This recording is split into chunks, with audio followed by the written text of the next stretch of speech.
come in. Hi, Mrs. Costellas. Oh, good morning. How are you today? I'm good. I'm tired. Yeah? Did you sleep good last night? Not really. I was tired. I'm just tired. People in and out. Oh, we're waking you up a lot throughout the night. Yeah, it's okay. Well, But I mean, it's fine. I'm better. I'll be good this morning. okay. Yeah. Well, I'm Shelly, and I'm going to be your nurse today, so I'll be taking care of you. Well, nice to meet you. Well, nice to meet you as well. So you said you slept pretty good last night, though? Yeah, I feel much better. Ever since y'all gave me that medicine through the mask, I feel so much better. Oh, okay. So you're breathing I'm treatments. ready to go home. Woo-hoo, home. You are? Okay. Yeah. So we'll do our best to get you home as soon as we can. Great. I know that sometimes when you're in the hospital, it seems like forever, but like I said, we'll do our best to get you there. Feels like years. So, when was the last time you had a breathing treatment?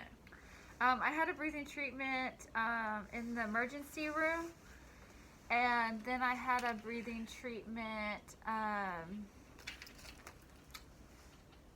when the respiratory therapist came in last night to give it to me. Did she give you one in the middle of the night? She did, and through a mask. Okay. It was kind of, very my good. face, like. So, do you have a primary care physician? Yeah, Dr. Barker at the clinic. Okay, I know Yeah. Dr. Barker. He's a great physician. Have you had any more episodes of feeling like you can't breathe? Any shortness of breath since you had that first breathing treatment in the ER? No, I've been good since then. Those RT therapists, they're amazing. Okay. They gave me my treatments, and I haven't felt like I can't breathe since I've had them. So. Well, awesome. Well, I'm glad they're working for you then. So I'm going to go ahead and do a quick assessment here in a second. I'm going to do a quick assessment here in a minute and listen to your heart and your lungs and your belly. And then I'm going to do some education on your new diagnosis. Is this a good time for you? Yeah, it's a good time. I mean, breakfast is coming soon, so I'm really hungry, so this is perfect. Okay, We could get it we'll done. get it done before breakfast then. Perfect. The only thing is that I'll do your education, and then after breakfast, you're going to have your first dose of your asthma medication. So I want to make sure that you know what you're getting before you get it. Oh, that's good, because I for sure want to learn how to use it Awesome. before I get home. Well, let me go ahead and take a listen to you real quick. I'm going to get you to take some nice, slow, deep breaths for me.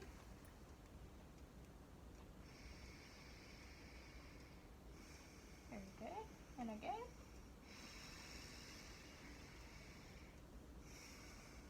Good. And again.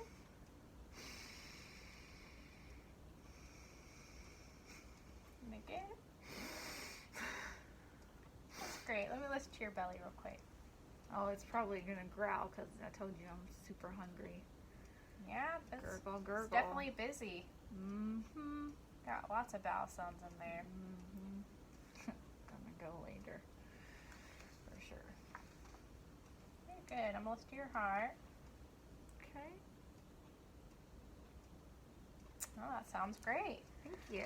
The only thing was, I noticed that you might have a little bit of wheezing in there, so you don't feel any chest tightness, any shortness of breath, anything like that? Now that you're saying that, I kind of do feel short of breath. Okay. Yeah. Do you Just feel a like you're little wheezing bit. at all? What's wheezing? Wheezing's a noise that, like when you listen to your lungs, it's a narrowing of the airways, so it kind of makes a high-pitched noise when I'm listening. Sometimes you can hear it, like when I'm just sitting here, sometimes I can hear people wheezing when I'm just listening to them in between talking. Okay.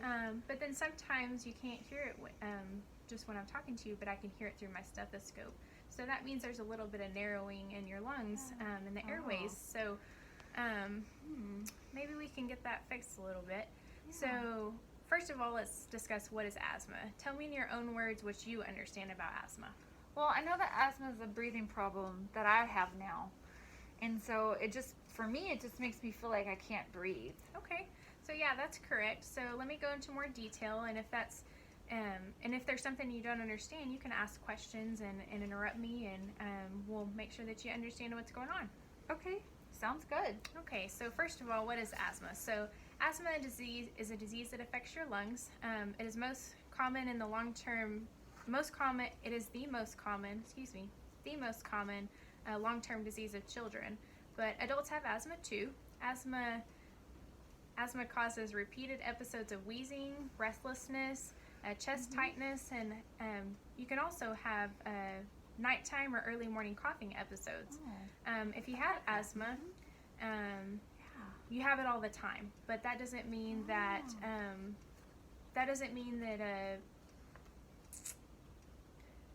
excuse me, but you only have asthma. The only time that you really feel like you have asthma is when you have asthma attacks. That's only when something's actually bothering your lungs. Okay. We know that if someone in your family has asthma, you're definitely more likely to have it. In most cases, we don't know what causes asthma, and we don't know exactly how to cure it either. But you can control your asthma by knowing the warning signs of an attack.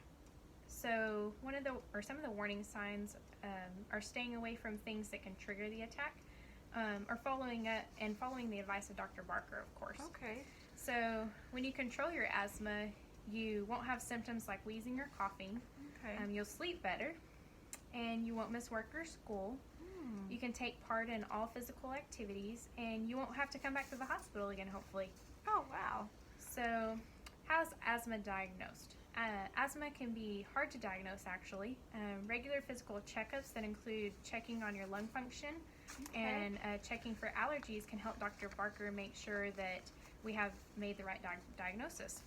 Okay. When you see him for your follow-up appointment, he may order an allergy test to see what you're allergic to. This can also help you to understand your triggers so that you can avoid an asthma attack. Okay. So I would recommend that during your next checkup, Dr. Barker is probably going to ask you some questions about whether you cough a lot, especially at night, whether your breathing problems are worse after physical activity, or during a particular time of the year. Okay. So like in the springtime, people tend to have more allergies, so that would be a good time to pay attention. Okay. He'll also ask you about other symptoms such as chest tightness, wheezing, any colds that last more than 10 days. He'll ask you whether your family members have or have had asthma or allergies or other breathing problems. He'll ask you questions about your home. He's going to want to know if you're missing any work or school, or if you're having any trouble doing certain activities. Another thing that they might do is a lung function test called spirometry. That's another way to diagnose asthma. Spirometry can measure the largest amount of air that you exhale or breathe out, and after taking a deep breath. So it's kind of like when you suck on a milkshake. So when you suck on a milkshake would be when you would suck in on that spirometer, and then it would test your lungs to see how much capacity you have. Okay. So it measures the airflow before and after you use the asthma medicine. So we would want to test you before, and then we give you a treatment, and then we test you after to see how it went. Okay.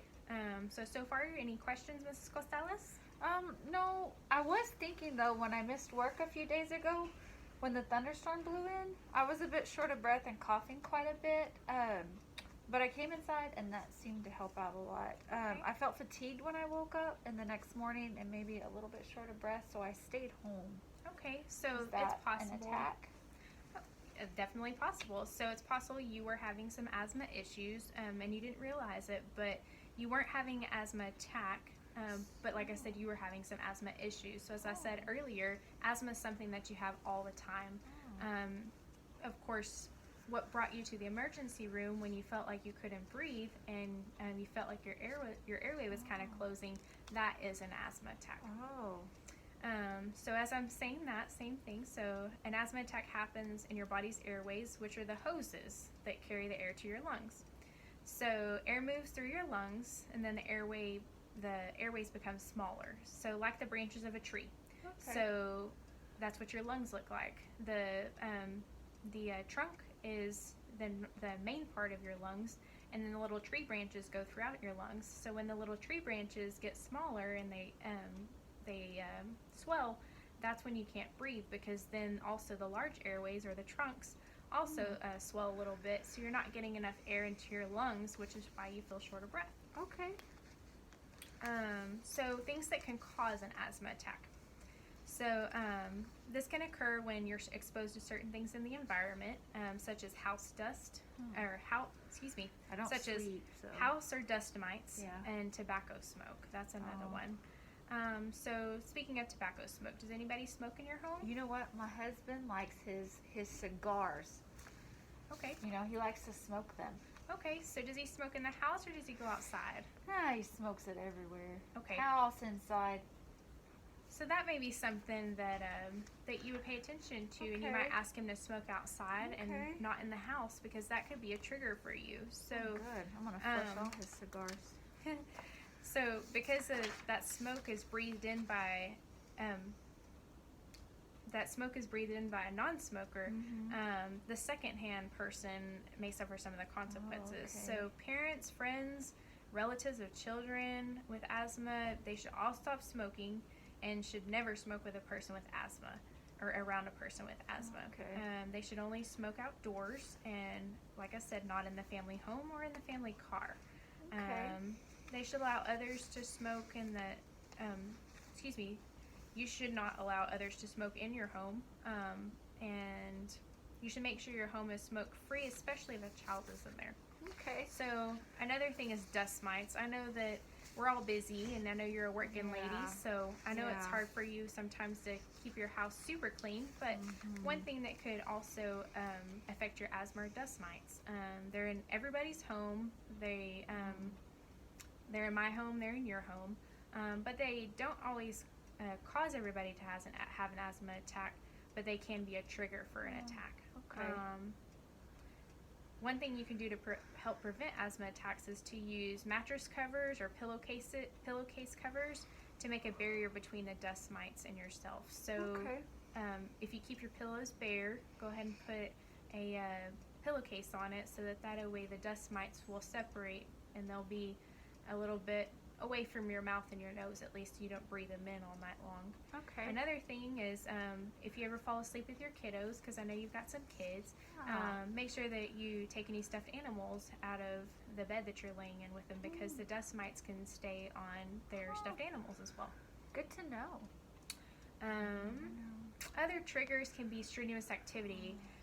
I know that you like to go to CrossFit, so do.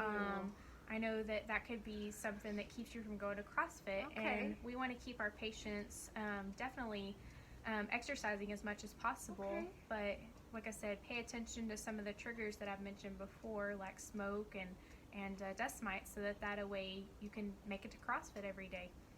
Another Okay. thing is bad weather, such as thunderstorms. So like you mentioned, the thunderstorm that blew in the Yeah. other day that kept you home from work, and we want to make sure that we're doing our best to keep everybody going to work like they should. So one thing that we'll implement for you is doing a daily treatment or a daily medicine for you, Okay. so that way you won't have to use your rescue inhaler too Okay. much. All right. Sometimes another thing for people is high humidity, or when the temperatures swing here in Texas from 100 degrees down to 60 degrees, or in the fall when they swing from Yeah. 90 to 30. That could be another trigger for some people, because the dust and the wind is blowing a lot, so it can make some air pollution. Okay. Speaking of air pollution, so that can also be caused by emissions from automobiles. The exhaust that comes out, that can trigger an asthma attack. So pay attention to air quality forecasts. So when you listen to the weather on your way to work, if you do, that would be a good time for you to listen to what they forecast for the air for the day, so that you kind of know how to plan your activities for the day while you're outside. Okay. Another thing, I know you keep your house pretty clean, but none of us are immune to cockroaches. So Yeah. cockroaches and their droppings can also trigger asthma attacks. So again, just make sure that, Okay. same with dust mites, just make sure that that you're mopping and sweeping every now and again to keep some of that down. Okay. One source for cockroaches are food and water. So I know Oh. you've got some pets at home too. Yeah. One thing is keep all your pet foods kind of in the same spot, so that way Okay. your cat and dog food is kind of close, so that way you can kind of pay attention to the cockroaches that may be coming around and that way you can kill them because nobody wants those in their house. No. I'll swat them. Swat. Like I said, make sure you vacuum or sweep Okay. areas that might attract cockroaches at least every 2 or 3 days or so. And if you have a bunch, if you notice a bunch of cockroaches, you can put some of those gel traps out in the corners away from your Okay. kiddos, of course. That way it can catch some of those. As you well know, with your pets, your furry friends, your little furry family, Remy. can trigger some of those asthma attacks as well. So, along with the cockroaches and the dust mites and the pet hair, make sure Okay. you keep that pet dander down so that way you also don't cause an asthma attack just by having too much pet hair in your house. Mold, I don't foresee that being an issue for you, No. but every now and again we all have some plumbing issues, so make sure Yeah. you don't have any mold around your showers or Okay. toilets or anything like that, because we all know we Okay. can develop some mold. Get that bleach out. And last but not least, how's asthma treated? So you can control your asthma and avoid an asthma attack by taking your medicine exactly how I teach you today. Okay. And then of course when you follow up with Dr. Barker, they're gonna do some reteaching and make sure that you follow their teaching as well. Okay. Make sure you avoid things that can cause an asthma attack. Everyone with asthma does not take the same medicines, so even though you may have somebody in your family who takes asthma medication, just know that you may not be taking the same medication as them, so don't share with them. Okay. Most of the time, your asthma medications are going to be inhaled or breathed in, but some of them can also be taken as a pill, so that would be a good idea for you to make sure that you know which one's which one. So Okay. we'll show you the pill option, and then Okay. we'll also show you what you breathe in, which will be your rescue inhaler. Okay. Again, as I said, they come in 2 types: a quick relief and a long-term control. Quick relief or a rescue inhaler is quick relief or a rescue inhaler control the symptoms of an asthma attack. If you need to use your quick relief medicines more and more, then you should visit with Dr. Barker Okay. and see if you need to switch to a different medicine. Long-term control medicines can help you have fewer and milder attacks. So the one Okay. that you take every day, you definitely need to take every day, because that will Okay. prevent you from using your rescue inhaler. Granted, though, your daily medication will not help you when you're having an asthma attack. When you're having an asthma okay. attack, you got to make sure you're using your rescue inhaler. Okay. Asthma medicines can have some side effects, Okay. but most side effects are mild and will soon go away. So, Okay. within 10 to 30 minutes, those side effects will probably subside. You can ask Dr. Barker more about some of those side effects. He may give you some extra medications. We're just Okay. going to discharge you with a couple, but he may give you some more. Okay. One thing to remember is that you can control your asthma. So with Dr. Barker's help, make sure that your own personal asthma management, make sure you have your own personal management plan for your Okay. asthma attacks. That way we can do it based upon your symptoms and what triggers you. Okay. Then you're going to decide where you want to keep a copy. So your husband would need a copy of that asthma management plan, so Okay. that way he knows what to do if you're not able to do it for yourself. So if you're having an asthma attack and he needs to go get your inhaler, he needs to know which one to grab. Okay.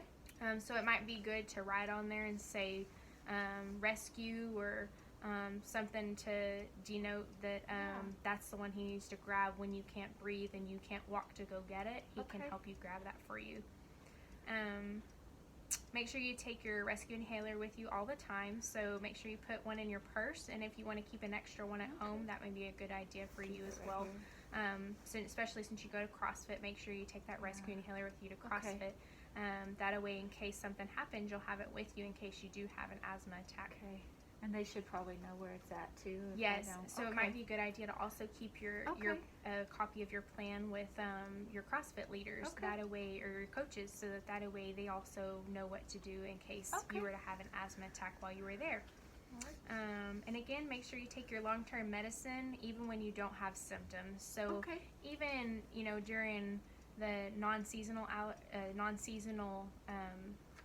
times of the year. So I know spring is pretty bad, but maybe in the fall it's not as bad for you.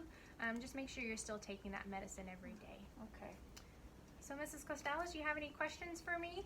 No, I think you explained it really well. I came in not Okay. knowing anything, and now I know how to better manage my asthma. I Very appreciate well. it. Thank you. Well, if you have any questions, I'm still here for the rest of the day, and we'll go get your breakfast here in a minute. And I bet I that can tray's smell waiting the for bacon you. and eggs right now. Wonderful. Yes. Well, we'll go grab that. That's and then not in my allergy list, is it? No. Good. And then after that, we'll do that first breathing treatment, and Okay, maybe we can awesome. get you home after that. Perfect. My shows are Okay. coming on. Oh, wonderful. All right. Thank you All so right. much. Well, thank you, Mrs. Costales. Uh-huh.